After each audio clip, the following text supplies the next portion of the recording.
Gas Network presents sports for the culture. I'm here with the family. Bryce, XXV, Double I, Rome, D-Melo, Gruff Lion. T-Boogie, man. To the greatest sports show on the planet, La Familia. Hope y'all ready for a ride. can't wait to hear what you guys got to say.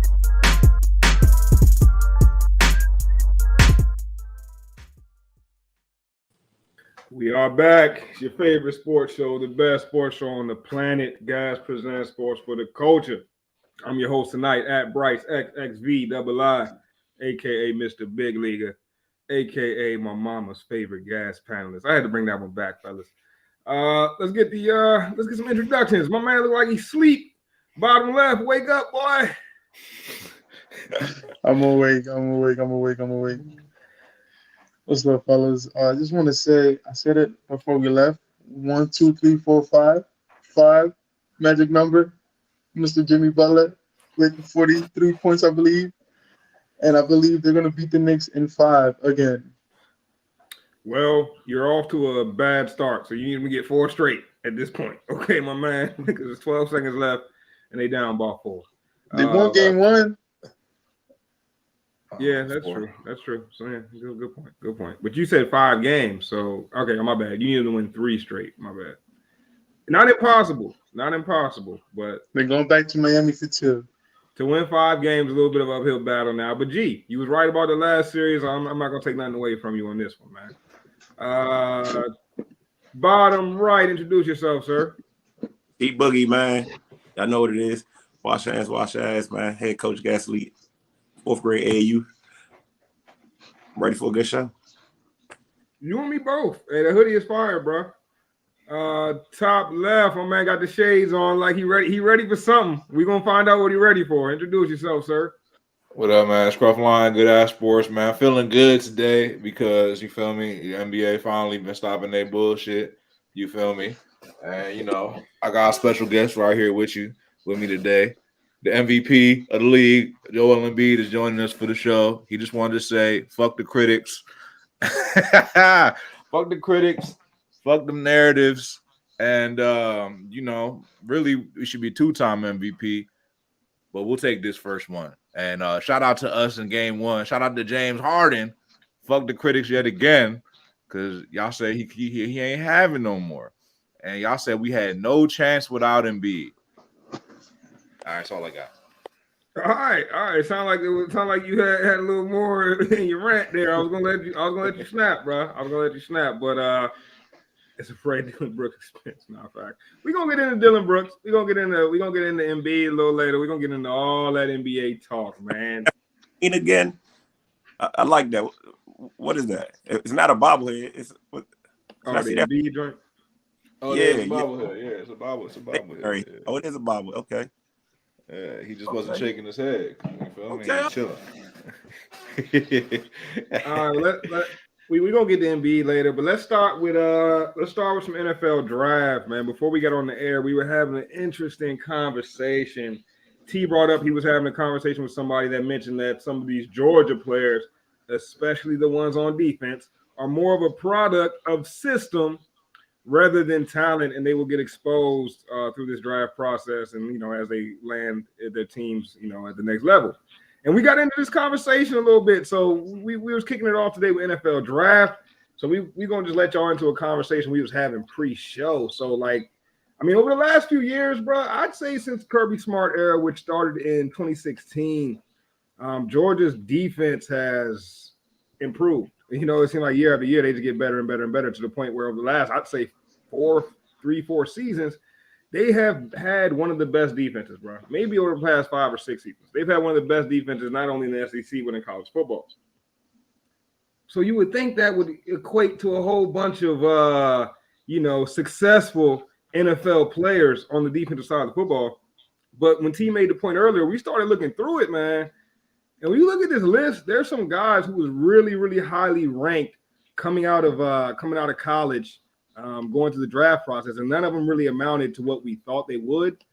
Starting with 2016, which was is Kirby Smart's first year, you had Leonard Floyd and Jordan Jenkins, both who were critical members of that team. Leonard Floyd's been pretty good. Jordan Jenkins, we haven't heard too much from him. Roquan Smith, of course, was a dog, but Lorenzo Carter, that edge linebacker, he didn't end up doing too much. I mean, the list goes on, man. The list goes on. So before we break down this year's Georgia players in particular, let's get into what you guys think about Georgia. Is it system over talent when it comes to the Bulldogs? T, since you kind of kicked off the conversation earlier, we'll let you start. Yeah, I hadn't thought about it, man, and until I had that conversation. And I mean, I can't when I pull up the guys, the facts are the facts, man. These guys go to the league and seem to consistently underperform. Outside of Roquan, I don't know if we have any Pro Bowlers here. I mean, it's early. It's still early. We still have some tread left, a lot of years left, but Eric Stokes, DeAndre Baker, I mean, I'm just looking through the list of just defense. I don't know, man. Lakobe Dean, I guess, has a shot.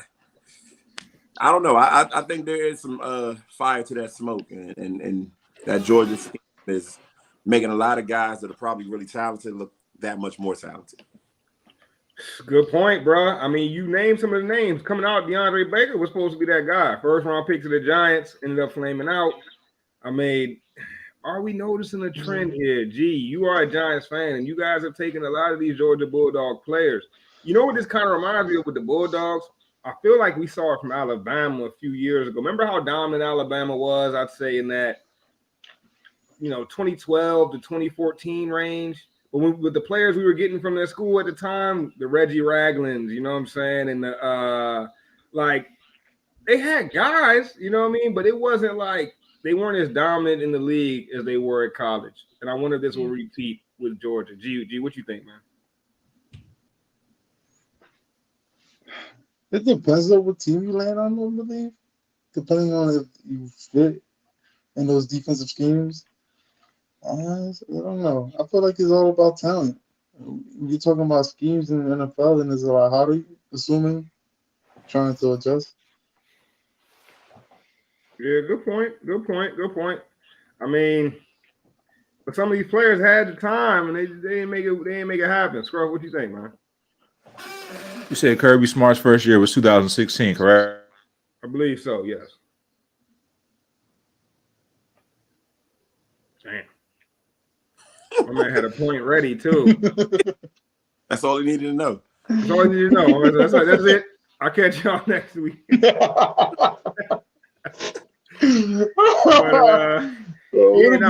Smart's first year was 2016. And, I mean, there's been guys that have come out of that school, and they just haven't been that great. But I feel like we've seen this from an Alabama. Scrub, you back. What was you about to say, bro? And you going again. Like the win. You just gone. All right. We working through the technical difficulties, though. We're going to get my man right. Yo, what the heck? Y'all hear me now? We can hear you now, bro.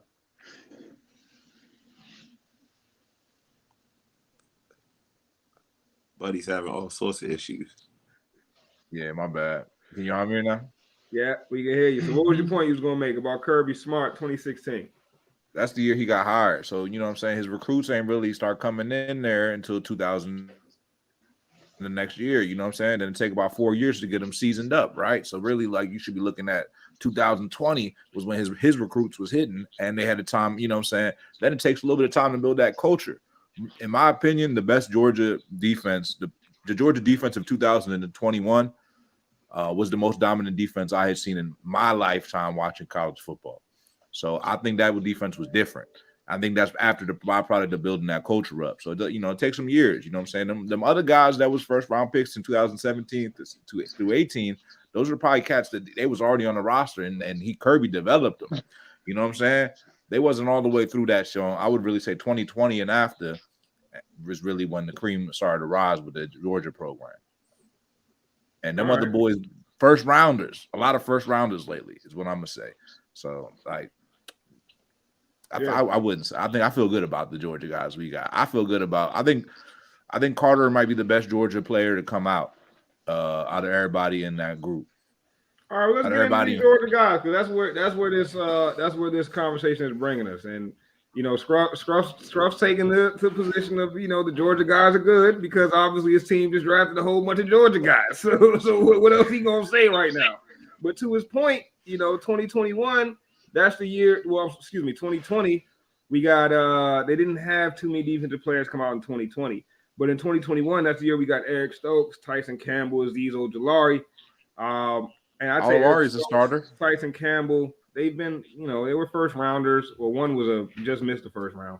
They've been solid, bro. They've been solid, but I mean, I don't think it's what we were expecting from this type of dominant defense. They still got time though. It's early in their career. So let's get into the prospects for this year for Georgia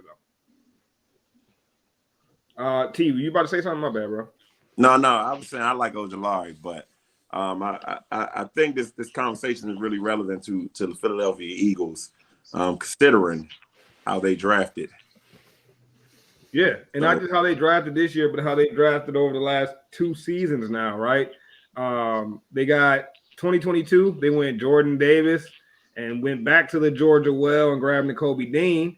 And then 2023, they pretty much rinse and repeat. They went grab Jalen Carter, back to the well in the first round with Nolan Smith.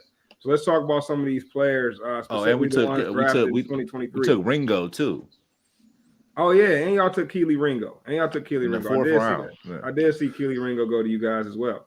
So we got Jalen Carter, Nolan Smith. Oh, and we traded for DeAndre Swift, and he's a Georgia Bulldog too. Yeah, that's true, but that's not that's not from this draft. But yes, good point. But so breaking down some of these players, man, that they did grab. We'll start with the first round pick, one of the most talked about players throughout the draft process, and Jalen Carter. I feel like Jalen Carter is going to be a good player, man. In my opinion, after doing this draft process for the last few years, going through the tapes, watching the prospects, and all the good stuff, I do think that the big interior dudes are one of the tougher positions to get a good feel on, because there's so many factors, bruh. Like when you're looking at a corner, you're really looking at a one-on-one matchup a lot of times, right? Like I'm watching the corner guard the receiver. Can he mirror him? That's easy to see if a corner can mirror somebody or not, right? But when you talk about a D lineman, now I have to account for the D lineman next to him, right? And I can't just account for the offensive lineman that he's playing in front of. I have to account for the offensive lineman next to the person he's going against as well, because all these factors contribute to how well that defensive lineman is doing in each rep. So there's a lot to kind of look at and kind of digest. And I think it ends up getting lost, man. I think that's why you see a lot of times some big name D linemen, especially big boys in the interior, go late in the draft, right? I think if interior D linemen were easy to predict, then Aaron Donald would have been a top 5 pick easy because the tape screamed it, right? But teams didn't want to believe it because it's so many factors, you know what I'm saying? Jalen Carter, though, you can't take anything away from him, man. But the question is, how much is it this scheme?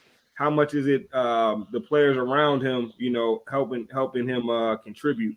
And I think he held his own, bro. I think he was a baller, bro. But to me, top 3-4 player in this draft. I think I had him at number 4 on my big board. So, Scruff, I'll start with you, and let's hear what you think. Well, I'll start with the fact that in the pre-draft process, Jalen Carter was projected by many to go in the top 2. You know what I'm saying? He was considered, besides quarterback, the best prospect in the draft. So I think getting him at the number 10 pick is outrageously a steal. Obviously, there were some character concerns with him amongst teams. Some people took him off his board altogether. You know what I'm saying? So that got to play and factor into why he slid down the board for him to be even available to us.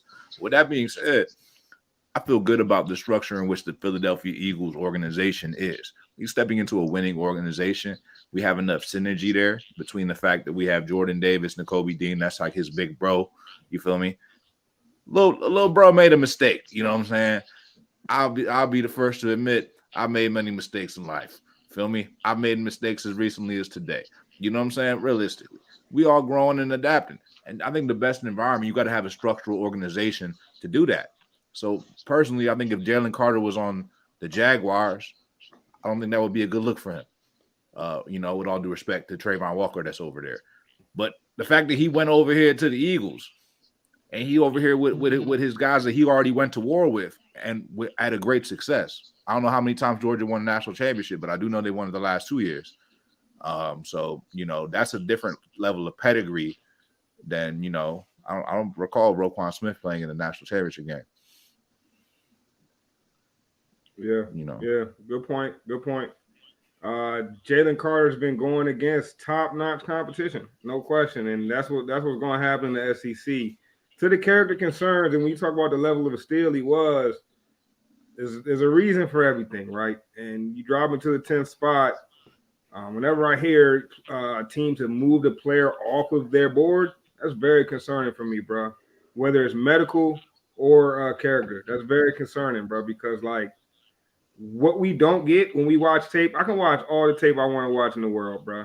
But I don't get to talk to the prospects. I have no reason to talk to NFL prospects, bro. You know what I'm saying? So, I don't know these players as people. And once I see taken off of a board, that tells me that obviously someone thought, what do you say they said? They told you when you got fired from that spot, they don't want you nowhere near the premises. There were some teams. They said that. Exactly. There were some teams that wanted Jalen Carter nowhere near their premises, okay? And that's an issue. That's the issue, bro. But we'll see how it pans out. G, what you think about Jalen Carter, man? What you got in the file on? G, I couldn't. I said G, but I don't know if G up, bro. Oh yeah. G don't know because G don't got no file. I don't get who Carter is. I don't know. We're gonna have to see him twice a year from here on out. So it don't matter. G scouting prowess is relatively low right now because I don't care about no Philadelphia player. That's what you want me to talk about. I don't care about him. He's gonna do whatever the system allows him to do. It's up to him whether he was gonna be good or not. Gotta go against us. I have to shut that man down. You're here already crying to him like, oh my God, Carter doesn't mean nothing. We'll have to wait until September. I don't care. It's a great point, B. What you do on Tuesday can negate what the film say you did on Saturday. And I agree with that, bro. I'm not. What does that mean? I'm not messing with no players with character concerns, bro. I need to know. One, I need to know if you really love the game. If I'm a GM, I gotta know if you really love the game. Would you play it if you didn't get paid? If you had no shot of getting paid, would you still play? Right. Two, I need to know if you're gonna get in trouble. Are you gonna get in trouble all the time? Are you a troublemaker, bro? At the end of the day, there are troublemakers in this world, bro. And three, I need to know if you are a decent person. You don't gotta be a good person, bro. You don't gotta be a good person. I just need you not to be a bad person, and we good. And I don't know which box Jalen Carter's not checking, bro. I'm leaning troublemaker though. But here's one theory. One theory. Maybe he messed up his interviews on purpose because we already had a promise from said Philadelphia Eagles. Yeah. I'm gonna trick myself out of a bag. Yeah, that makes so much sense, Scruff. Genius, bro. Let me. I could have been the second pick, but let me just drop down to 10 and lose out on a few million, or lose out on $1 million or $2 million. Well, no, really, he already was plummeting because of the fact that he had the incident. You see, he was like, let me just keep plummeting and just take these interviews. Well, at that point, you got to position yourself for success. Let me just throw dirt on my own name. You think that's what he said? Hey. What my man Drake say? They threw the dirt on my name and turned the soil and grew up on it. That's what we about to do. Nah, bro. I don't think anyone's going to interviews tanking them on purpose, bro. I don't think that's happening. Dog. Hey, when I seen Jalen Carter get drafted, he had tears on his face, man. That man looked. What's the word I'm looking for? He looked happy for a chance, second chance. If the tears do that for you, Scruff. Man, just be wary of the tears, my boy. T, what you think, man? Jalen Carter, dog. What's your file on? Huge pickup for the Eagles, man. Just because even if you came out of a scheme in the system, the level of competition in the SEC is going to be similar to what you're going in the NFL. So he shouldn't be overpowered. The speed he should be fine with. And there was a void. I mean, Javon Hargrave is gone. He slots perfectly in to a position of need. So when you can get probably best player available and position of need, come on, man. That's almost like a can't miss situation. Outside of the character, you know what I'm saying? On the field, this guy is probably going to get a Pro Bowl, maybe 2 or 3. But off the field, we don't know, man. He might go down to Philly, and who knows what he might do? Hang out with Uzi. You just don't know when you hear it taken off the board. I'm with you, Bryce. Like when people say, I absolutely would not take this person. It's kind of tough because we know the NFL has given jobs to guys that the public have made fools of themselves in public, man. AB came back. All sorts of stuff, man. People have had multiple opportunities and continue to fail. But for a team to say, for losing teams, right? Because that's what's at the top of the draft. Like, losing teams are saying we wouldn't even take this guy. So that's a big issue, man. And hopefully being back around people from Georgia, hopefully making that mistake in college, he'd be all right. But I thought great pick. I thought the Eagles probably had top 2 drafts, if not the best draft, period. All right, well let's jump in. We talked about the Georgia prospects a little bit. Let's get into some draft grades, then, man. So you giving what grade you giving the Philadelphia Eagles? I'm A plus. Give him an A. A plus. A plus. Best player on the board at 10. We got Nolan Smith, who probably was supposed to go in the top 10. Then they got a position of need. They hit the safety, and they got a running back. They got DeAndre Swift for a 4th rounder, bro. A plus, man. A plus. Okay. A plus, okay. What's the letter before A? A plus. I do think that the Eagles had. I do think the Eagles had a strong draft, though. I definitely think they had a strong draft. A plus. I'll give it an A, bro. I'll give it an A. I don't think I can give out an A plus to anybody. Really put up some crazy numbers for me to give you an A plus. Yeah, A plus. I would have to think you had like three Pro Bowlers on, in your draft. Can't miss guys, and I think they got one guy that's going to make the Pro Bowl. The rest of those guys would be just competent pieces. It's a hack because they got the DeAndre Swift pickup, in my opinion, because he's automatically playing at a high level. You know what I'm saying? I'm not going to try this. I don't want to temper your expectations or anything like that, rain in your parade. But DeAndre, what are you expecting out of him, man? I'm expecting him to be, pretty good. I don't mean to rain on your parade, but what are you expecting out of him? That's funny. Hey, I'm expecting maybe, Hey, bro, how you give me? I don't know about it. Hold on. No, hold on. A plus? Wait, so you were including DeAndre Swift in this A plus grade? I'm assuming that's what brought the plus. Was DeAndre Swift? It was an A. It was an A, and then the Swift brought the plus on because that's a veteran. All right, like y'all, you know how I like to do it, man. This is how I grade it, and my grades might not be shit. If you go back and look at my big boards, I've missed a lot, but I've hit a lot too. So looking at y'all's board, y'all got Nolan Smith and Jalen Carter.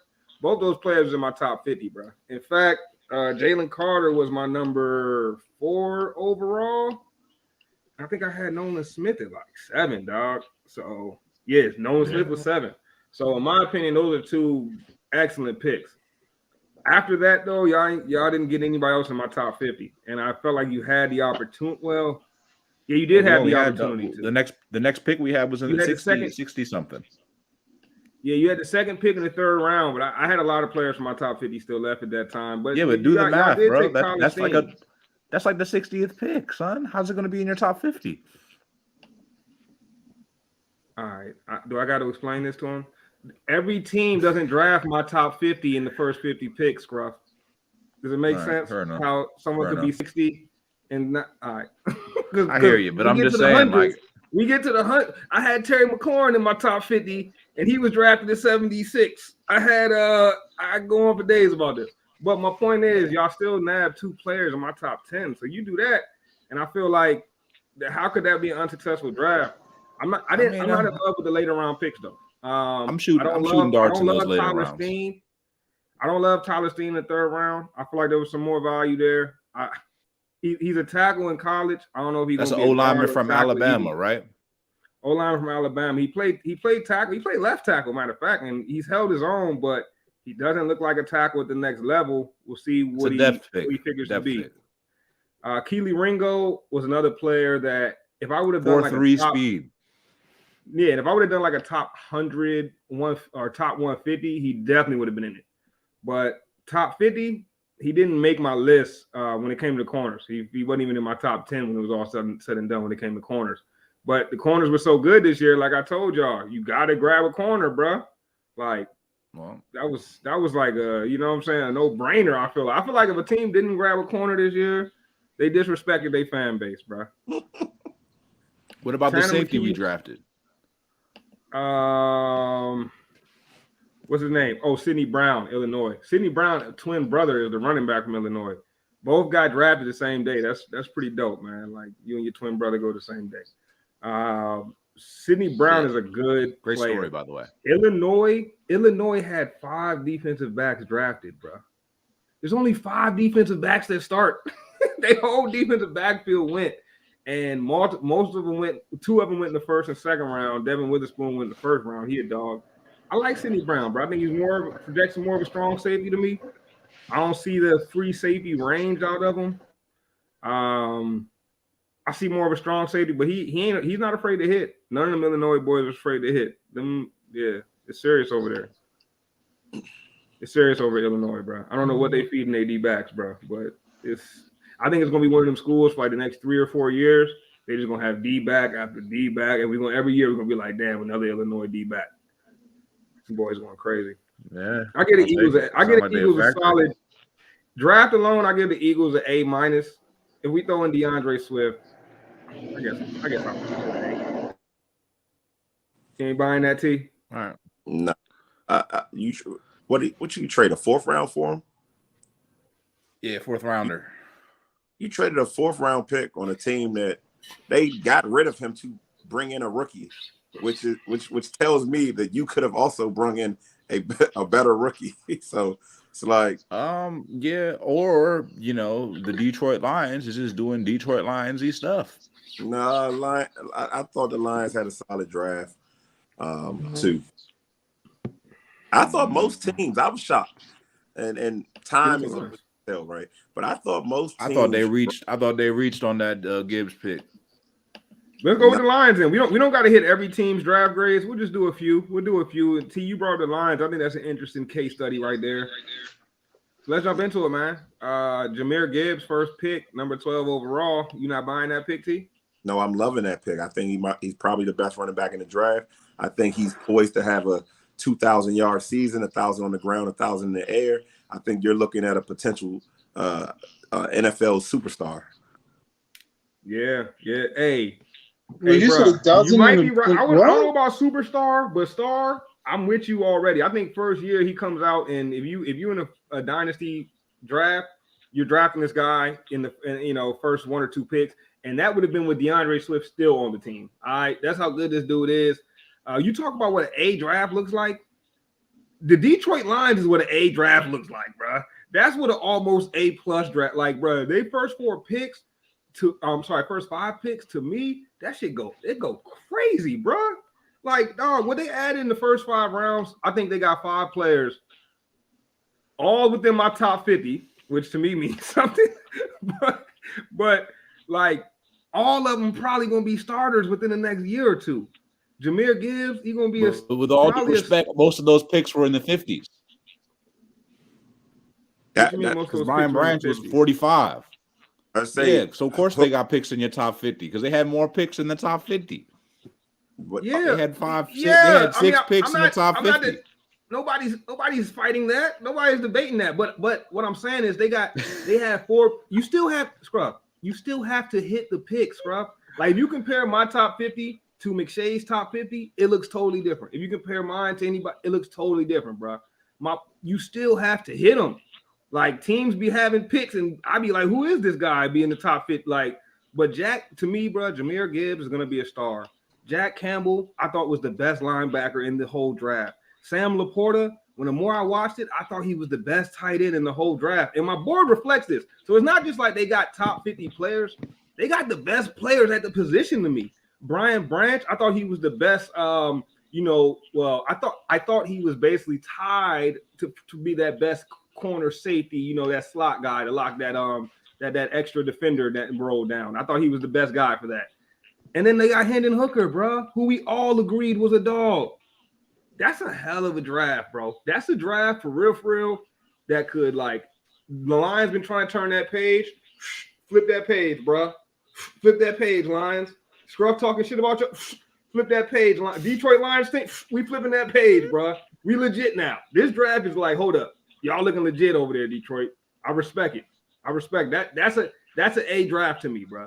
I really like their draft too, man. They drafted football players, bro. Like, they drafted guys that can get on the field and make plays. Not these, superstar playmakers. I mean, Gibbs is, but like, I think they drafted guys that are going to sustain. Like you said, you're going to turn the page. Like, names we're going to be looking back like, oh, dang, he did go second round. Like, oh, they got their future quarterback in the third round. Because golf won't get another 3-4 years. Like, this, he'll play through this contract and they'll get rid of him. Yeah, facts. Now they got, and to Scruff's point, like, yeah, they did get 4 players in my top 50, but bro, the numbers they got, I just like, I want to be clear with how good I think this draft was, bro. They got my number. Oh, let me see here. Number 14, that was Jahmyr Gibbs. Number 14, number 19, number 27, number 30. Bro, they got everybody I thought was gonna be something, bro. I'm trying to.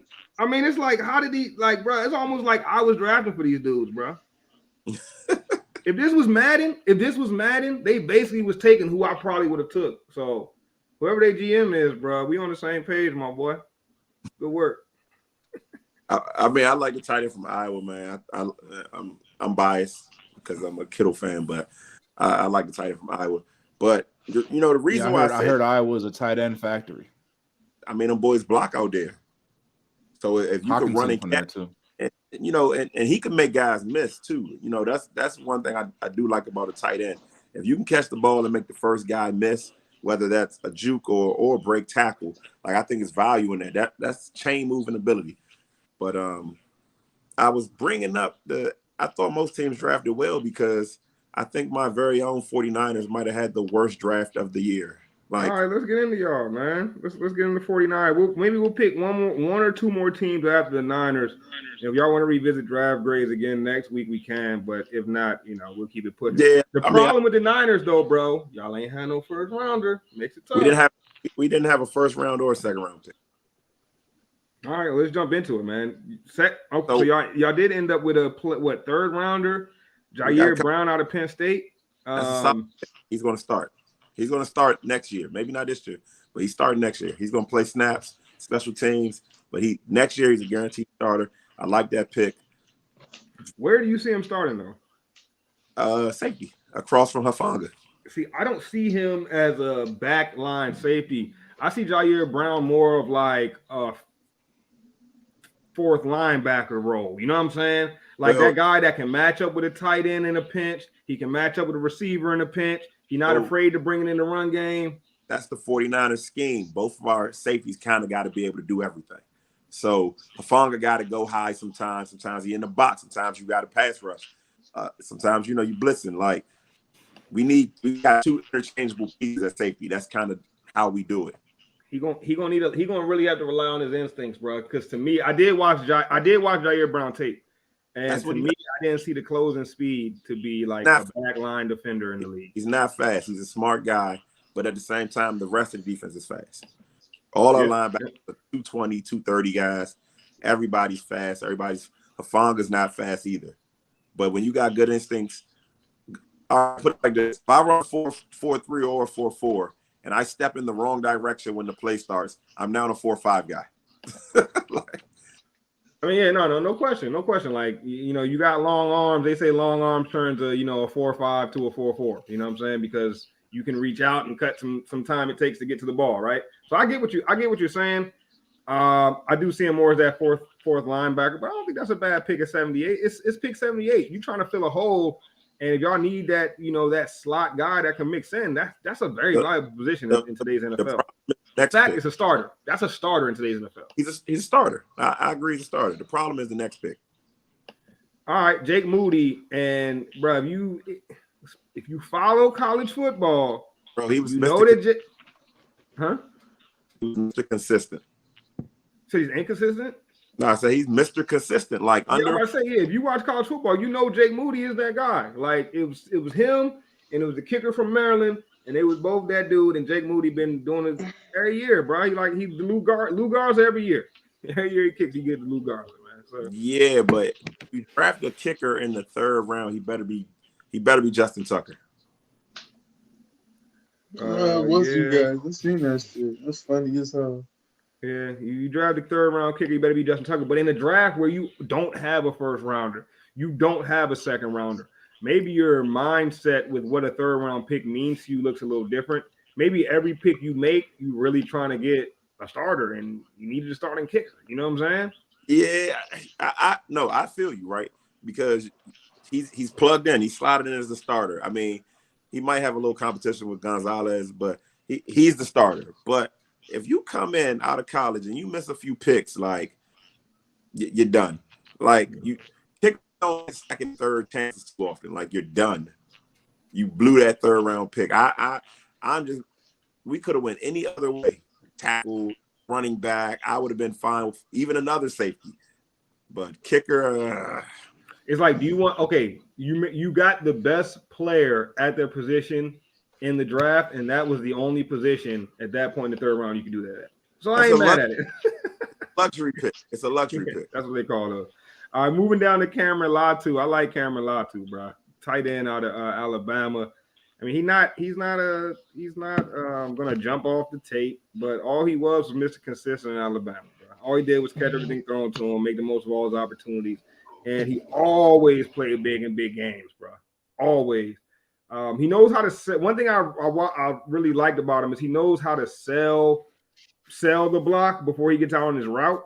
And if you watch his Alabama tape, a lot of his touchdowns just like nobody around him, and that's because like he sold the shit out of his block at the line. So he's a smart player. I think Kyle Shanahan will use him well. What you think about that pick, T? I like that pick too. He's going to play. I mean, and they're looking for George Kittle insurance, right? Kittle plays tough, gets banged up. I think got 2 tight ends this year. Then you're looking for Kittle insurance, and Charlie Warner got to go. I like the pick.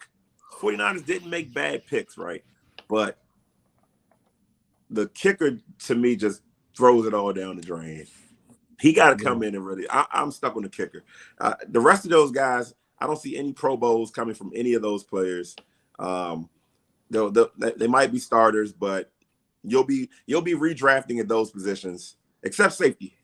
But you'll be redrafting at those positions next 3 years, 4 years. The one player I did love that you guys got is my dude Ronnie Bell, man. Kind of a do-it-all receiver for Michigan the last few years, inside, outside, special team. I mean, he gonna be a player for you guys. Overall, though, I think I give y'all. You can only draft for what you got. So I can't fault you guys for ruining your draft by selling the farm. Can we count Christian McCaffrey? Can we count what we did with the picks? No, we're not doing them scruff rules. Ain't no scruff rules here. We're not counting players that aren't rookies. Okay, we only judging the draft itself.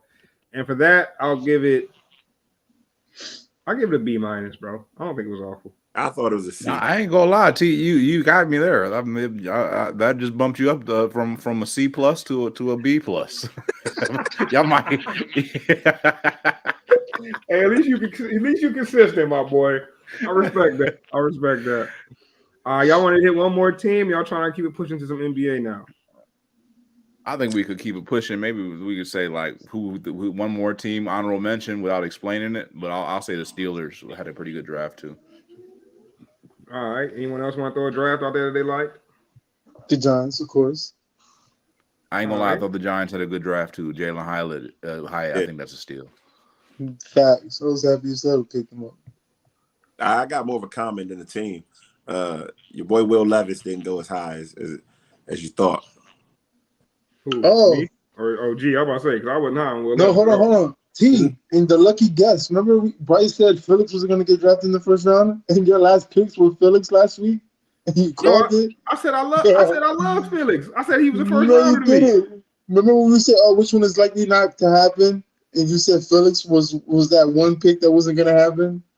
I do want to point. I don't think I said that, my boy. Yeah, I think I said your pick. Nah. You definitely said that. I said You definitely said No, that. you definitely said that. You said definitely that. said Okay. that, bro. All right, maybe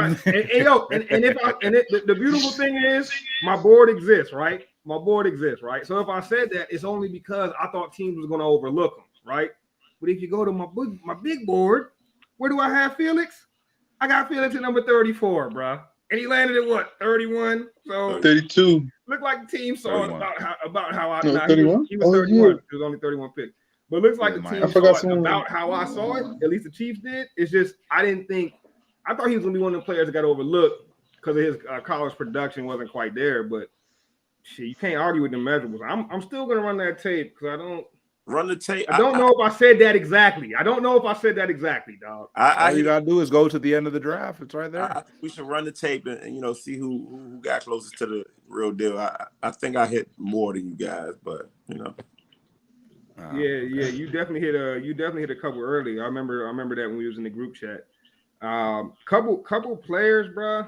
I didn't really go through too many teams drafts, but a couple players that I think are going to be some standouts that went later than I expected. One is my man JL Skinner, bro, safety out of Boise State. I had him ranked as like my number 40th player. I think he went almost like 200 or something, bro. Something crazy. Yeah, he went real late. Where'd he go? 150s. I don't know. Let me double check. But bro about to be a dog, yo. Yeah, he went He's really one that fell through the cracks a little bit there. I'm still kind of confused how that happened. Round 6, pick 183. Maybe there's some concerns there I don't know about, but maybe there's some people took him off their board completely. There you go. I was waiting for it. It's probably never been another one that went Skinner. You've never seen Broncos. Skinner back of a jersey and been scared. You know what I mean?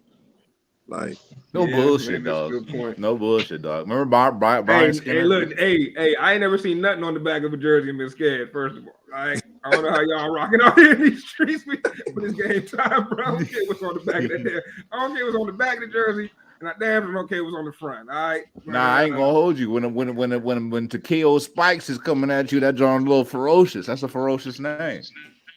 All right, man. Once I put the pads on, I don't give a damn. They got to run me over. I'm gonna get right back up, and I'm gonna go at it again. I don't care, bro. But another player I think is gonna be a dog, bro. Tank Dell, man, wide receiver out of Houston, undersized wide receiver. Apparently, the Houston Texans' new quarterback C.J. Stroud begged them to draft Tank Dell, and they did. He went to Houston. Now he's playing for Houston. Keep an eye out on that name, bro. I think that boy's gonna be a problem. And that's all. I go with those guys, man. I go with those guys. So we're not gonna. Well, let's just say that Houston was super aggressive. Yo, Houston went crazy, dog. Super aggressive. Miko, man. Yeah, that was crazy. That was a power move. They got a defensive MVP and the offensive MVP. And what did you say about Green Bay? Bro, they just drafted both their cornerstones, bro. They set. That was some shit that I. Unfortunate thing about it is one of them's not gonna hit. Who's more likely not to hit? Like who's more likely? Neither. They're both gonna hit. Who's more likely to be a draft bust? The quarterback. Stroud, the quarterback naturally. The quarterback. No. That's probably No. I don't want. That's not what I asked, bro. I asked C.J. Stroud or Will Anderson. Don't give me the quarterback answer and try to be analytical now. Now y'all are analyzers. I don't want to hear the analytical answer. I want you to look at the actual player. Nah, bro. Well, if I'm looking at the actual player, Stroud, bro. Y'all watch C.J. Stroud over the last 4 years. Y'all watch. I hope y'all watch Will Anderson too. Like, let's look at the player because DNs bust at the same. Honestly, out of every position, DNs probably bust at the same rate as quarterbacks. For real. So we gonna pick one position that be getting picked in the top 5. So let's look at it. Yeah, I think both of these players. Hey, I know too. Like, hey, I'm trying. Like, we know DNs be busted. So when we look at the actual player, because Will Anderson is not the bend the corner Von Miller type. You know what I'm saying? So it's like, and CJ Stroud is not necessarily like the quarterback, the dual threat that's been successful over the last few years that we used to, right? So what y'all think? Who's more likely to be a bust? I mean, I don't think either are going to be a bust. I think The quarterback. Scruff with a classic, not answer the question. All right, man. See who's more likely to be a bust, man. CJ Stroud, and not just because he's the quarterback, but because CJ Stroud's played with pros all through college. He's in college playing with pros, so like that screams AJ McCarron. That screams just when as a quarterback, bro, when you have perfect conditions, it's tough to get it done at the next level because now you got to deal with real adversity, right? Pockets not as clean, passing windows a little tighter, the blitz gets there a little faster. I like CJ Stroud. I believe in him, but I think as a pass rusher, bro, you really got one job, bro, maybe two. Maybe they want to set the edge, and you got D'Amico as the coach, the defensive coordinator. He'll figure out how to make you successful. You can't figure out how to make that quarterback successful. It got to be in him. Matter of fact, All right. I'll change my take. I agree with T. I think CJ Stroud's going to be successful for the same reason that y'all had doubt in the Georgia thing. Because if you look at the Ohio State quarterbacks outside of Wait, hold on. Wait, so you think so you disagree with T then? So you think no, Will I Anderson agree. You think Will Anderson is more likely to be a bust? No. Will Anderson is going to be definitely good. I think that CJ Stroud's more likely to be a bust because Ohio State quarterbacks outside of Justin Fields, who had some recent success this year, they haven't been good. That's a good point, bro. That's a good point. Rest in peace to Dwayne Haskins. Yeah, no. Rest in peace. But that's a great point, bro. And one of the little caveats to that argument is to try to throw Joe Burrow in there and to count him as Ohio State quarterback because that is where he started. You know what I'm saying? That's not totally fair. That's not where he ended. But I'm with you, bro. Ohio State quarterbacks haven't been the best, but I do disagree with both of y'all. Bro. I think personally, CJ Stroud is less likely to be a bust, right? Reason being, if I take you top 5, bro, I'm looking for a star. Okay? I'm not looking for anything that's just going to be all right. Like, you know what I'm saying? I think CJ Stroud is a boom or bust prospect. I don't see no middle ground for CJ Stroud, bro. I don't see CJ Stroud being like number 16th or 17th ranked quarterback in the league, bro. I see that man being like top 5 to 7 quarterback in the league or out the league, or not, I shouldn't say out the league, but, in a role like a Geno Smith for 6-7 years. He doesn't get a shot for a minute. You feel me? I don't see that middle of the pack. I think he boom or bust. And that's because of what I saw at Ohio State, man. Like, he was dynamic, bro. He had playmakers, bro. He had dynamic playmakers, yes. But he was also dynamic. And you know what? He showed me something in that in the college football playoffs, bro. Because guess what? He went against a team that was ready for his NFL playmakers, bro. They was ready for every single one, even Marvin Harrison, bro. They was ready for every single one of them, bro. Marvin Harrison still did his thing at moments, still had his moments, and what did CJ Stroud do, bro? He showed me that he had another dimension to his game, dog. He started running. I ain't see CJ Stroud ever run the ball, bro. Yeah. I didn't never see him bootleg, get out the pocket, shake nobody, throw on the run. He was doing all that shit against Georgia. I'm like, hold up. And the flip side with Will Anderson, I think Will Anderson was the safest pick in this draft, bro. I think going into the draft, you had the number 1 pick and you just wanted to be safe. You didn't want nobody to laugh at you. You didn't want nobody to question you. You ain't want you know what I'm saying? You put Will Anderson in there and nobody laughs at you, bro. You're good. No, you're not embarrassed. You got the number 2 pick. You take Will Anderson, you're good. Nobody can say you did wrong. But I don't know if I see that I don't think he know Michael Parsons. Bro, wait, you know what I'm saying? I don't think he know. What was that? When you draft pass rushers that high, when you draft most players that high, right? You're looking for generational. You're looking for Peppers, Sweeney, Von Miller, Alden Smith. You're looking for guys that are more or less unblockable. I don't see that. I don't see that. I don't see that out of him. He might not be even a Myles Garrett, but that's a bust. If you're not that in your top 3, that's a bust, bro. What's my guy that was out there with Myles? What if you're Clowney? I don't think Clowney was. What if you looking like you looking like the boy that the Raiders drafted from Cleveland Farrell? The bust. That's a 49. And no disrespect to these players, bro, because they still are great football players. You know what I'm saying? But on the scale of where they were drafted versus what they became, by definition, you a bust. Just is what it is, bro. You know what I'm saying? And I don't know. I think CJ Stroud got a better chance than Will Anderson, bro, at not being a bust. At being decent, at being a decent player, I'll give Will Anderson a better chance. I like CJ Stroud, so, but I discount the fact that he's played with a ton of talent. That's true. That's true. I got you know what I'm saying? I got a quarterback. What top quarterback hasn't though?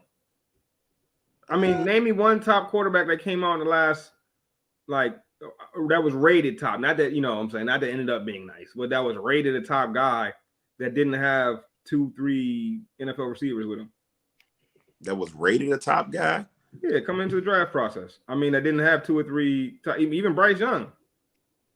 He had two or three over his career. Trevor Lawrence had 2 or 3 over his career. Joe Burrow had 3 or 4 over his career. You know what I'm saying? CJ Stroud has about 6 pros, bro. He do. He got about 6 or 7 of them. And he got a couple of them that's going to be like Burrow. Like those guys are going to be Pro Bowlers. Like Burrow had Chase and Jefferson and all them. Like, I don't know. Maybe you get those guys because you are that guy and you're going to continue to be that guy. I mean, I hope the best for him. Yeah, same here. Anthony Richardson ain't had no. He had nobody. Boy, he doing that thing all by himself, dog. Facts. Yeah, nothing but one old guard. He had one offensive guard. He said, "Let's get it." Shout out to A. Rich, man. I can't wait to watch him play. That's the buzz. Don't say that. It's the truth. Going to a team with no offensive line. He about to be playing with he's ever had. Facts. He gonna be a dog, man. All right, well let's keep it pushing though, man. Let's jump into NBA for a second before we get out of here, fellas. Start with Joel Embiid. Scruff is very, very happy, man. Joel Embiid got his much deserved. So let's get into that. Joel Embiid MVP. How deserving was he? And I ain't starting with you, Scruff.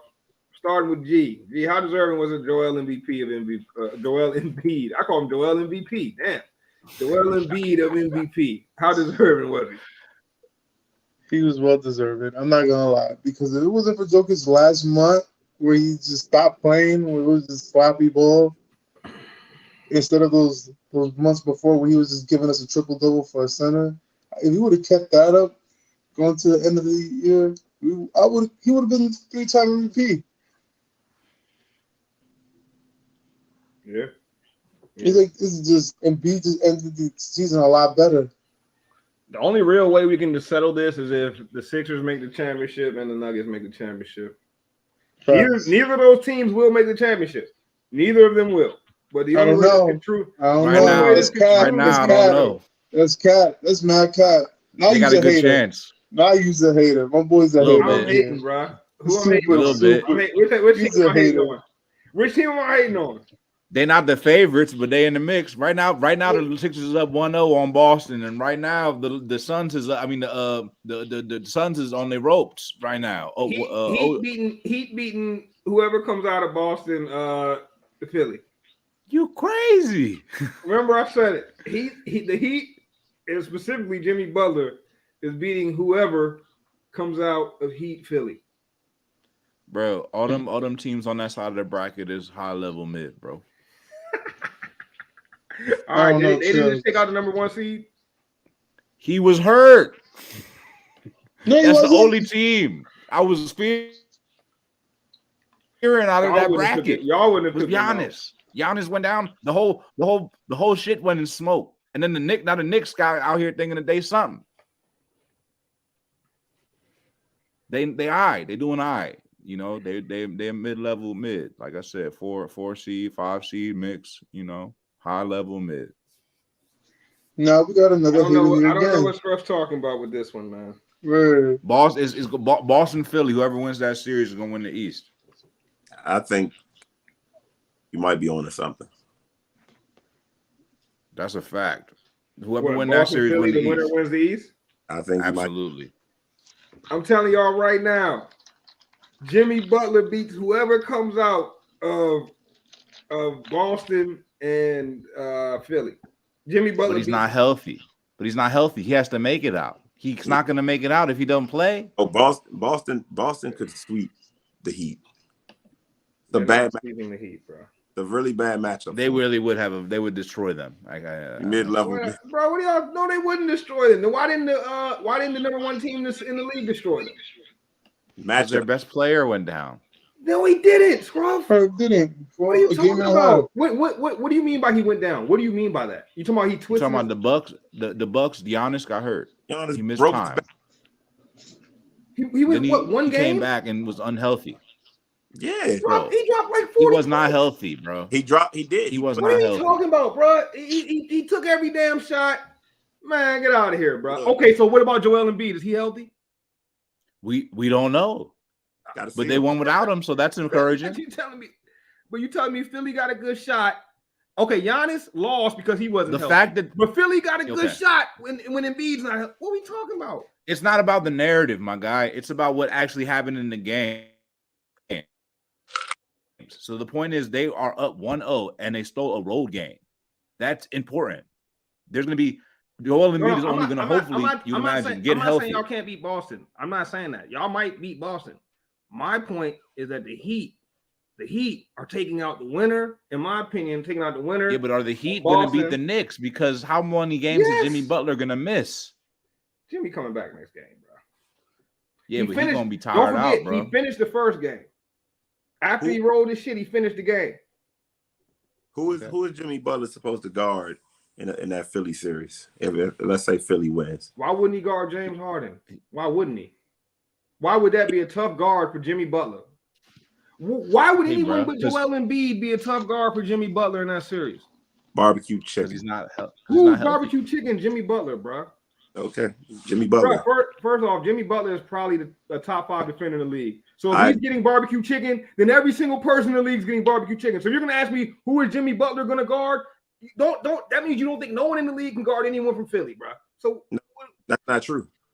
Explain it to me, please. I don't think anyone. I'm not gonna say anyone, but it's not too many people that can guard James Harden when he's on. Okay, fine, bro. We talking about a top. All right, so that means you would have had that question for any team in the league. No, hold on. I don't think at Harden's age he can consistently play like he just played. So I think that's the downfall. So what are you telling me, bro? When it comes to Jimmy Butler, what I'm telling you is, even if you take Harden out of the game, which he would be forced to do, he can't help on Embiid. Embiid goes crazy. So Embiid goes crazy the same way he was going crazy. The same way he was going crazy all season. Yeah. The same way he went crazy last season.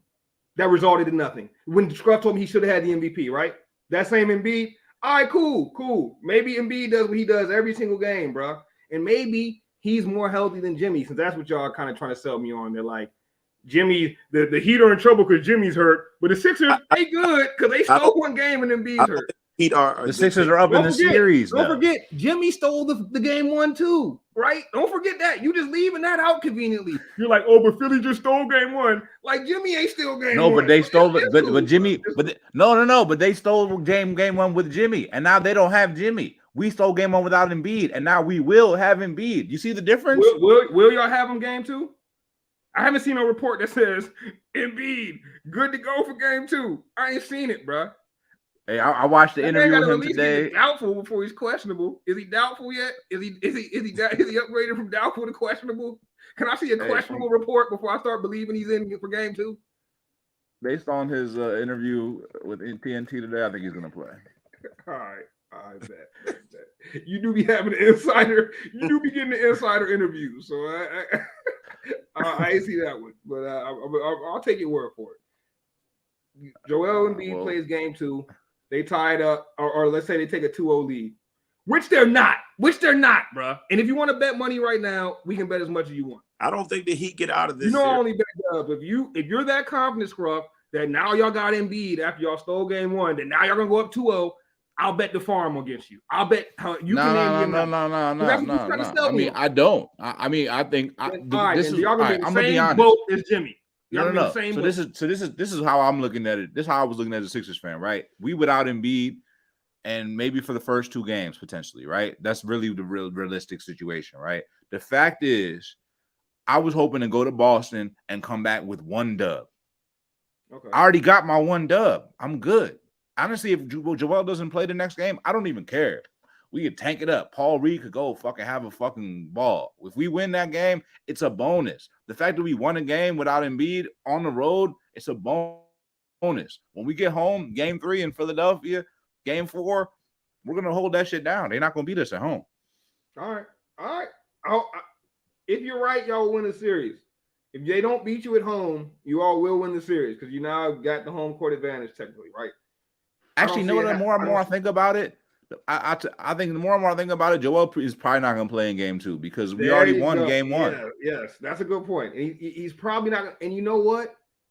He might be questionable for game 3, my boy. And I'm not going off fanhood. I'm going off history. All right. I'm going off history. All right. That's what I'm going to go with, bro. And the history says Embiid might be questionable for the rest of the series. For real, the history says they're not telling us the full extent of this man's injury. That's just what I'm feeling. That's just that's the history. Well, the history does show that. Currently listed as doubtful. I'm saying, bro, that's the history. That's the history on Joel Embiid with the Sixers. Is they'll say he's this, and ends up being a little more serious than what they said. It's happened a few times now. Boston might get swept. Hey, B, you want to put some bread on that? You know I'm in the business of taking dubs. Boston should probably win that series, and the Heat should probably lose. Hey, B, I'll give you 5 games, and I'll still take a dub from you. If you think they get swept, I'll take a dub from you in 5 games. What's up, bro? I love dubs, man. I love dubs. 5 dubs, give me 100, man. All right, let's keep it pushing through the playoffs, bro. I think we spent enough time on Philly. What's the score of this Warriors game? Close. It's been a 3-point game for like the whole quarter. I had to turn the game off. It's the one. Lakers Warriors, man. How we feeling, bro? Who comes out of this series, G? The Lakers, of course. I got King James. Of course, King James in 7. 7 will be legendary. 7 would be legendary, bro. Any other way? I don't know what other way to put it. Yeah. Damn, I'm not gonna lie. I never once thought about 7. My best, bro. Nah, I don't know who's gonna win the series, to be honest. I really don't know who's gonna win the series. I really don't. But I am excited to watch. I do want to do. I think it will go 7 though. I think it'll go 7. I'm excited to watch though because it's LeBron James and it's Steph Curry. And Steph Curry was just going crazy. Steph Curry, aka the light-skinned Michael Jordan, was going crazy during Game 7, and he carried the team. Also, shout out Kevon Looney had 20-something boards, something crazy, and Sacramento couldn't get a damn rebound. Now the difference is in this game, Kevon Looney is going to be going up against, I'd say, a more formidable front line. Draymond Green and them, the Lakers front line is very formidable. But can the Lakers backcourt really guard the Warriors backcourt? Is going to be the tail of the tape, in my opinion. Absolutely. Yeah. The Lakers got some dogs out there. They have enough. I'm going Golden State because for that reason. I don't think the Lakers have guards that can do anything with Steph and Clay. and this is old Stephen Clay, but if you think I'm predicting D'Angelo Russell and Austin Reeves to run around screens and dive for loose balls and all that, Reeves might, you know what I'm saying, give you a ton of energy. But at the end of the day, man, who has the better dynamic players? Like who has the players that I trust? I trust Clay. I trust Steph before I trust Anthony Davis. Like that's just. But you left LeBron off that list. Because Right, you did. LeBron is the constant. I think LeBron is going to be LeBron. Some games he's going to coast, and some games he's going to try to make his impact. But I don't think LeBron pushes that series either way. If Anthony Davis needs to go for 40 a game for the Lakers to win that series. He needs to go crazy, like because he has the matchup. You got Looney, like you have the matchup. If we want to go somewhere with the ball for a guaranteed score, either you or Reeves, right? Because that's probably who Steph's going to be guarding. They're going to hide him on Reeves. So we're going to Anthony Davis. If you can't win us this series, LeBron is old. If Anthony Davis can't win us this series, Lakers are done. Good effort. I think Lakers will show some good effort early, but Golden State's going to roll through this thing. Lakers might get 2 wins. See, I agree with most of what you said, T, except for the one thing that you said that you trust Clay. I don't trust Clay. The Clay I've seen the last game, he's not trustworthy. Just make an open shot, Clay. That's all I need. Yeah, I think both of y'all kind of made some good points right there, bro. And G too. G seen it going 7. I can't see that though because I think one of these teams ends up imposing their will, bro. Not sure who yet, but it is going to come down to I think a few key points you guys made, and it comes down to the guard play, of course, of the Warriors. We know that, right? We know the head of the snake with the Warriors is Steph and Clay, and specifically the outside shooting from those 2 players, bro. Is to me, don't get me wrong, they can do more than that, but I think the outside shooting is like kind of what, and I'll even throw Jordan Poole in there, is what kind of can separate them. If they get hot for a whole series, I don't think the Lakers can beat that, bro. But vice versa, the Lakers are established their inside game. Let's not forget when the Warriors traded James Wiseman, they lost their only rim protector, bro. Was he their best defender? No. But he was their best rim protector. And without that rim protection, I mean, it's not just AD. LeBron should be able to live in the paint this series, bro. Rui Hachimura, T's favorite player in the NBA, should be able to get some paint opportunities in this series, right?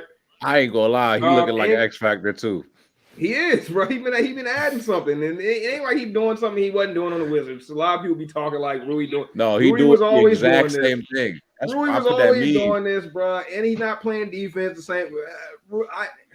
Don't nobody know Rui game better than the Wizards fan. Bro, he doing copy and paste the same thing, if not slightly less efficient actually than he was doing it for the Wizards. But it's just different when you on a team with LeBron and AD and you're like the 4th option versus when you're on the Wizards and everybody sucks. You're the 4th option. He went from being the 4th option on the Wizards to the 4th option on the Lakers, and surprisingly was able to do the same thing in both roles. Usually when players go to that same role in a new team, especially on a better team, it takes him a lot of time to adjust. But one thing about Rui is he's always been confident, bro. You never had to like beg Rui to shoot the ball. If Rui gets the ball, Rui gonna shoot that joint, bro. That's one thing I liked about him personally, but some Wizards fans used to hate it. Like if he gets the ball, if they swing, you know how you swing the ball around and everybody's open, you got the defense scrambling. If they swing to Rui on that, he is pulling that jump. It don't matter if the next player on the swing pass is more open. Rui is pulling that jump every time. But I don't know. Damn, Clay got 16, Davis 21 and 9. So pretty much we was just talking shit about both of them. Nah, but what y'all was saying is reigning true. Y'all was saying like, T was saying he trusts Clay and that AD had to go for 40, and it looks like, both things might happen in the same game. So if both things, it's the other thing, the X factor. If both happens, who wins? And that's the thing we need to talk about now. If both things happen, the guards ball out for Golden State and the inside game gets established from LA, then we go into 7 like G said. And in that case, I think LA wins. What y'all think? In that case, I think Golden State wins. If all cylinders are firing, give me Golden State. If it goes to game 7, My money's on the NBA, the referees, and LeBron. What? Nah, if it goes to Game 7, Why do you think and the this, NBA I think like somebody LeBron? I asked don't this think they like shot. LeBron more than Steph. It's a better I think story. they like LeBron. I do think they like LeBron more than Steph, but I don't know. Steph's the about hero that. we deserve. Steph has more years. LeBron's the hero they want, and Steph is the hero we deserve, man.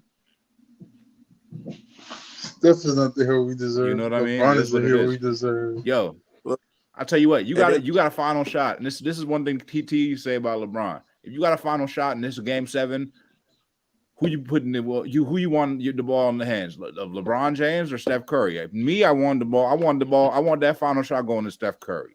How many seconds are left? I don't know. Oh, because this shit matters. That matters to me. That matters to me, bro. How many seconds are left? How many am I down? How many am I up? Like, hold up. If it's what 9 you mean, if it's 9 seconds, oh yeah. Give me facts, LeBron. but if it's 9 seconds, I'm down 1. I want LeBron. But if it's James. 3 seconds or under, you want Steph. If it's 2 seconds and I'm down 3, okay, I'll take Steph.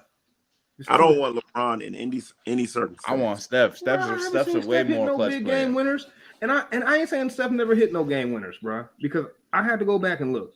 I don't necessarily need Steph, but I want the Warriors before I want the Lakers.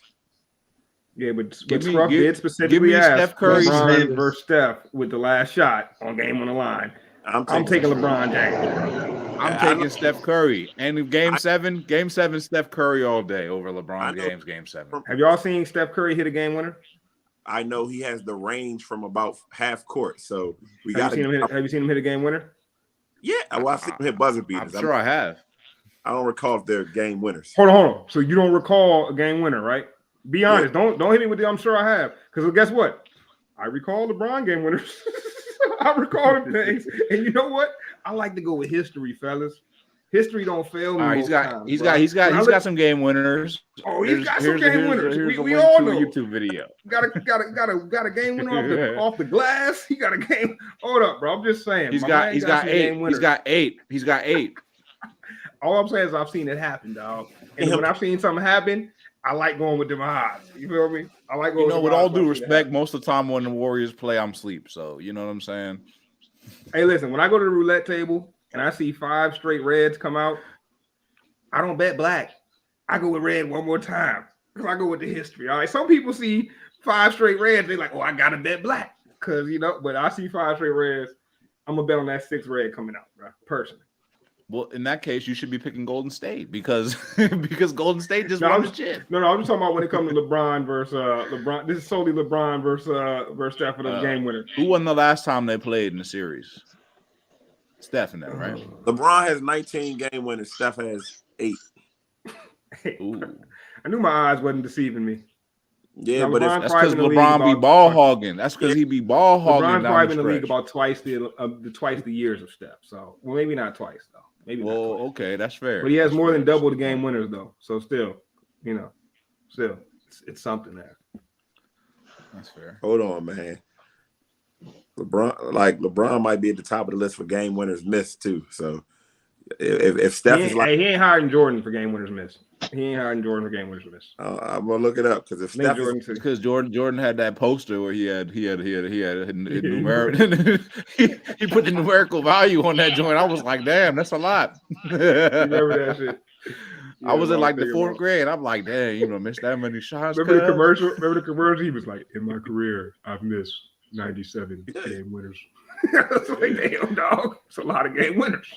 They had that poster in my gym teacher's class. Missed the whole season of game winners, my boy. That's a lot. You gotta be good to even get in the situation. I know. I ain't taking that away from him. I was joking, bro. I was joking. But the whole season of game winners is still crazy. I don't care how good you are. All right.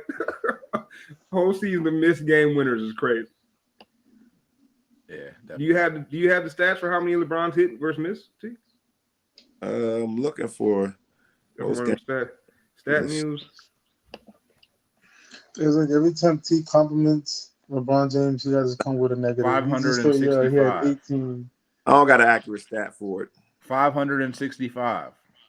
Nope. Well, that's impossible. 565. What are you talking? When you look at games played, career games played. Hey, Oh, my bro, bad. man. That's how many shots he missed. Hey, put this, that shit that's, down, that's how many dog. shots he missed this game season. My bad. That's how many game winners. That's He played for 60-year career, over a 60-year career. All right. LeBron is so my stat. How many years of career? How long of a career is that, dog? it's like 80 seasons, bro. What? Nah, that's how many These guys shots are he missed. high. That's how many shots he missed this So season. funny Yeah. is it, though. He said that man had 565 missed game winners. Google, you gotta be. You know how lifetime. Google. You know how Google be putting the stuff to the top of the search and shit. That joke. I did not see that. I did not. Nah, Google put you in a trick bag, bro. Google put you in a trick bag. Yeah, I guess we really can't find how many game winners anybody's missed. They don't want to put that info out there, but I respect it. Yeah, I respect you just taking a shot. Here we go. That's why be the MVP, man. I'm not letting LeBron around 40%, Curry in the 20s, bro. I knew my eyes wasn't lying to me, dog. I'm still going with Curry. Okay, so you're going against the percentages, Mr. Analytical. Yeah. You was analytical earlier in the show. No, I'm still analytical. I know what the numbers say, but my eyes My tell man me. just hate LeBron James. I seen LeBron James not even get a shot off because of Patrick Beverly in the game-winning situation. he didn't get a game-winning attempt. All right, okay. How about this? There's 0.2 seconds on the clock and you down one. You're not throwing Curry that oop. You ain't throwing nobody in the oop. I'd rather throw Curry the ball on the perimeter and let him throw it up. You're not throwing Curry that oop, bro. I'm gonna have Steph Curry take out and tell him shoot a three and somebody just touch it. All right, go then. Basket interference, buddy. Good idea. Bro, I'm gonna just have Steph Curry. Good idea in theory. Good idea if there was no rule book. He almost hit that game winner against Sacramento with one hand. That's the thing, Scruff. With 0.2, the rule is you can't get a shot off. You can only get the oop. Oh, you said 0.2. Oh, yeah, that's what I'm saying. You ain't throwing Curry that oop. All right. So Curry, oh man, LeBron covers more bases when it comes to game winners. All right. All right. Who would you rather babysit your firstborn, Steph Curry or LeBron? LeBron. I'm gonna put him in that I Promise school. You can get him right. He's really straight to I Promise. Man. Let's get it. Your son gonna be raised in Akron. Nah. Yeah, I feel you. I feel you on that. I feel you on that. B. I go the same way with that one. Oh, that free Nike. Boy, I'm raised my son to the Currys. He light skinned too. Them James kids look like good kids, man. Them Curry kids, I don't know, man. I done seen the James kids smoking marijuana. I know. You act like you don't smoke marijuana. I know. Y'all hilarious, man. Hey, yo, 5 seconds left. LeBron, 7 for 18. Y'all's boy, the vaunted. How dare you put Mike Conley on that? Steph Curry, 1 for 6. 1 for 6. You know why you put Mike Conley on there? To show that Steph Curry is worse than Mike Conley at game winners, bro. That's why they put Mike Conley on there. They trying to show you something, okay? They trying to show you something. Are you going to understand what they trying to show you is the question, bro? That's like I got my shades on today. I don't see none of that. Mike Conley, get that out of here, man. I don't see none of that shade over there. Yeah, we really hurting T's light skin big homie. You know what I'm saying? If I had to pick a last shot, the ball going to Jamal Crawford, Gilbert Arenas. There's a couple guys I'd rather take the last shot than any of these guys on the list, to be honest with you. With that, I do not disagree.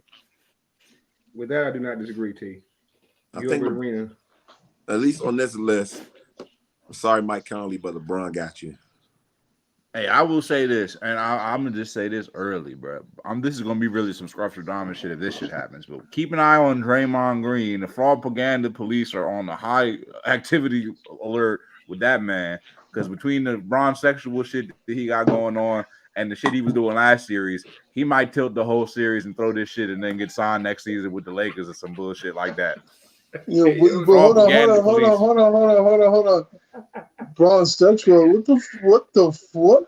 What? Braun sexual. Hold on. Let me give you a definition for that. What? Draymond Green out here nasty. Nah, there's only one Bron sexual on the planet, and it is in fact Draymond Green. It is in fact. Bron sexual is a wickedness term. that? It's a term used for anyone who has dick rolled and bandwagon LeBron so much that LeBron has become the basis of their sexuality in life. That definition is crazy. Hey, yo, There was a report that said that Draymond Green asked the coach for time away so he could go support LeBron. You believe that shit? Boy tried to miss the game. He tried to miss the Blazers in the game. playoffs, right? Crazy. LeBron break the record. That's crazy. Oh, nah, that was during the regular season. It was regular season, but it could be cap, bro. Should be coming out and it just be bull, bro. But if that is true, that's crazy, bro. That's another level of Bron sexual, bro. Like you got a poster of that man on your wall, and you that man is your rival, bro. He should be your rival. You know what he sees though? You know why though? Because he's still getting people jobs, bro. Tristan Thompson just got picked up by the Lakers 2 weeks ago. He's still getting checks, bro. Being around LeBron gets you checks, bro. Ask Rich Paul. You stay around LeBron, you get checks, bro. Rich Paul know it. That's some nasty behavior, man. I did something similar once. So I know where he's coming from, bro. Wait, what do you mean you did something similar? Whoa. Hold up. Let me tell a story. All right. So one time, a long time ago, I had this girlfriend, and she knew my ex-girlfriend through extension. You know what I'm saying? They was Girl Scouts or something together when they was kids.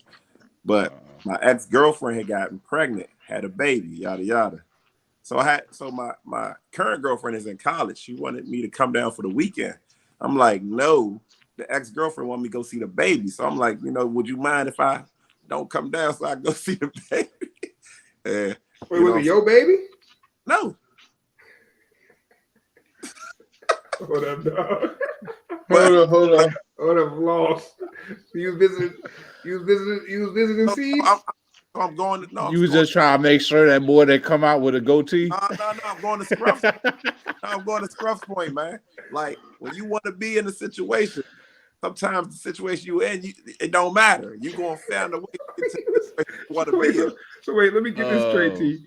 You was willing to go back with the ex that just had the baby, despite having a good situation with a college educated young woman. I don't think that he wanted to go back, more so that he probably wanted to see what was going on. He just said yeah. The man just said yeah. Hold on. Okay, now how old was said baby, sir?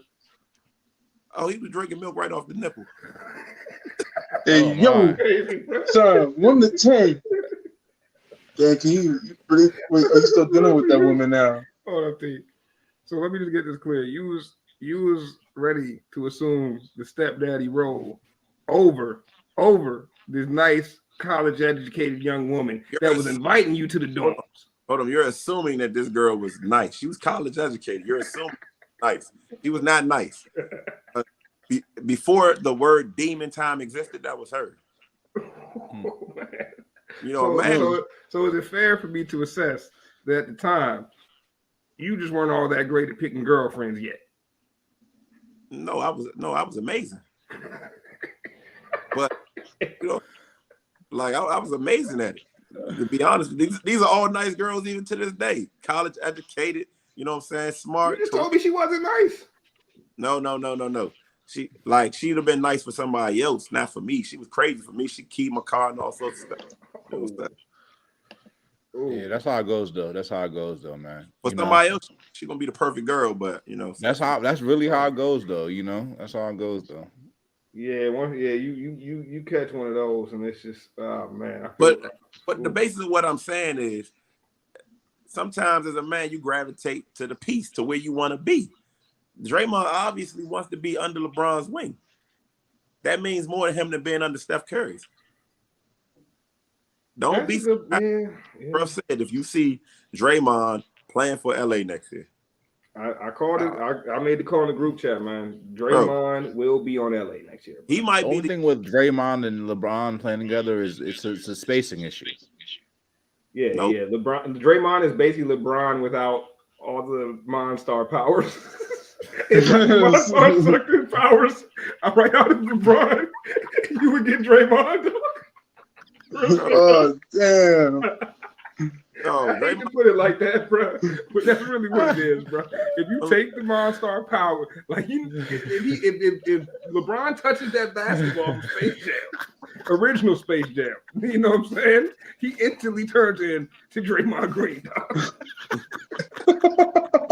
It's facts, bro. Come on, bro. Trying to say,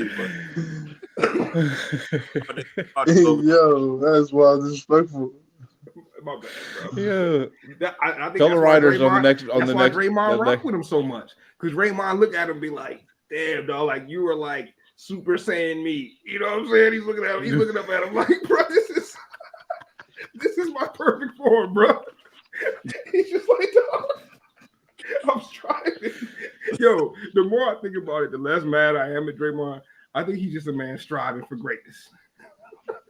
I hear. I ain't mad at that. But yo, maybe he could be his backup. No, man. He must be comfortable being LeBron's backup. That's the only way that will work. Aslam. When LeBron throw the smoke, Draymond's gonna go underneath it, and that's all he needs. He throw that powder up.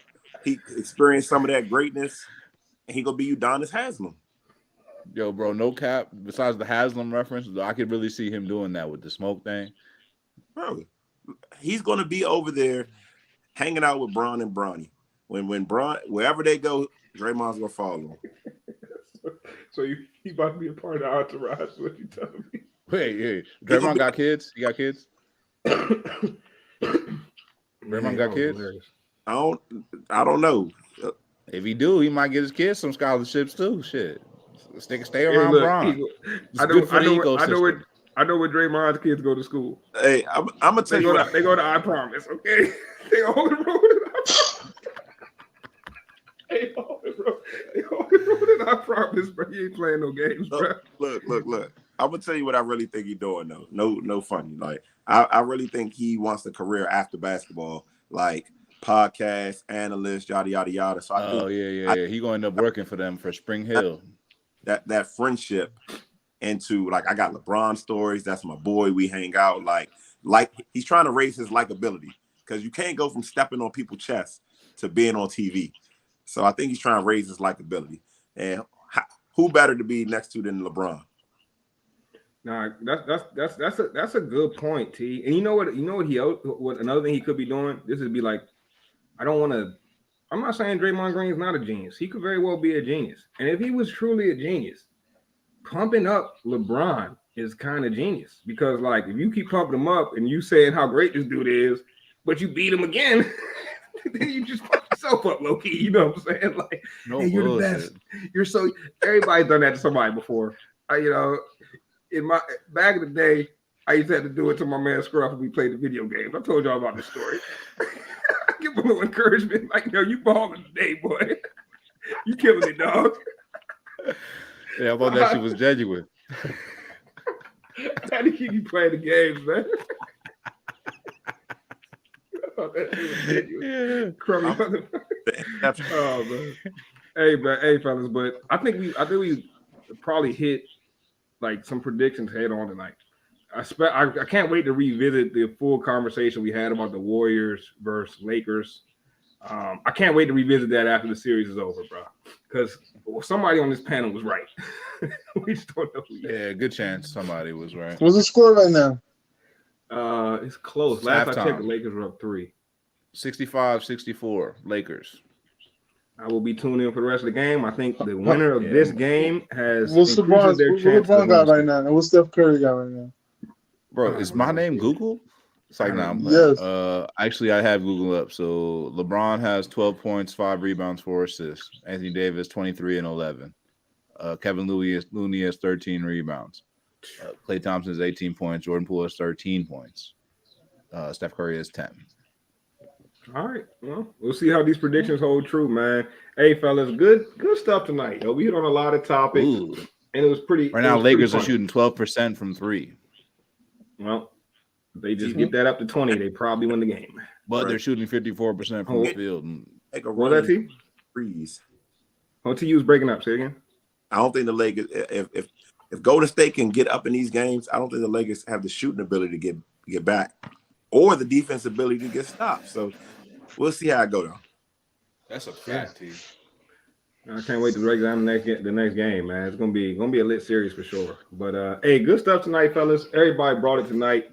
I appreciate everybody for watching, man. We had a nice little crowd in here tonight, so appreciate you guys. Shout out to my guy B, man. Brooks, you was killing tonight. True MVP, man. Hey, Brooks, and the thing is, Brooks' response time, I know that he doesn't just Google stats. Like, I know he actually knows this shit because, like, he spits them out quicker than, you know what I'm saying? So it's like, I know he's not just Googling it real quick, bro. Real sports knowledge, not just on the panel, but from the Gas family, man. Good stuff tonight, fellas. Y'all know how we end each and every show. Sports for the culture. Trust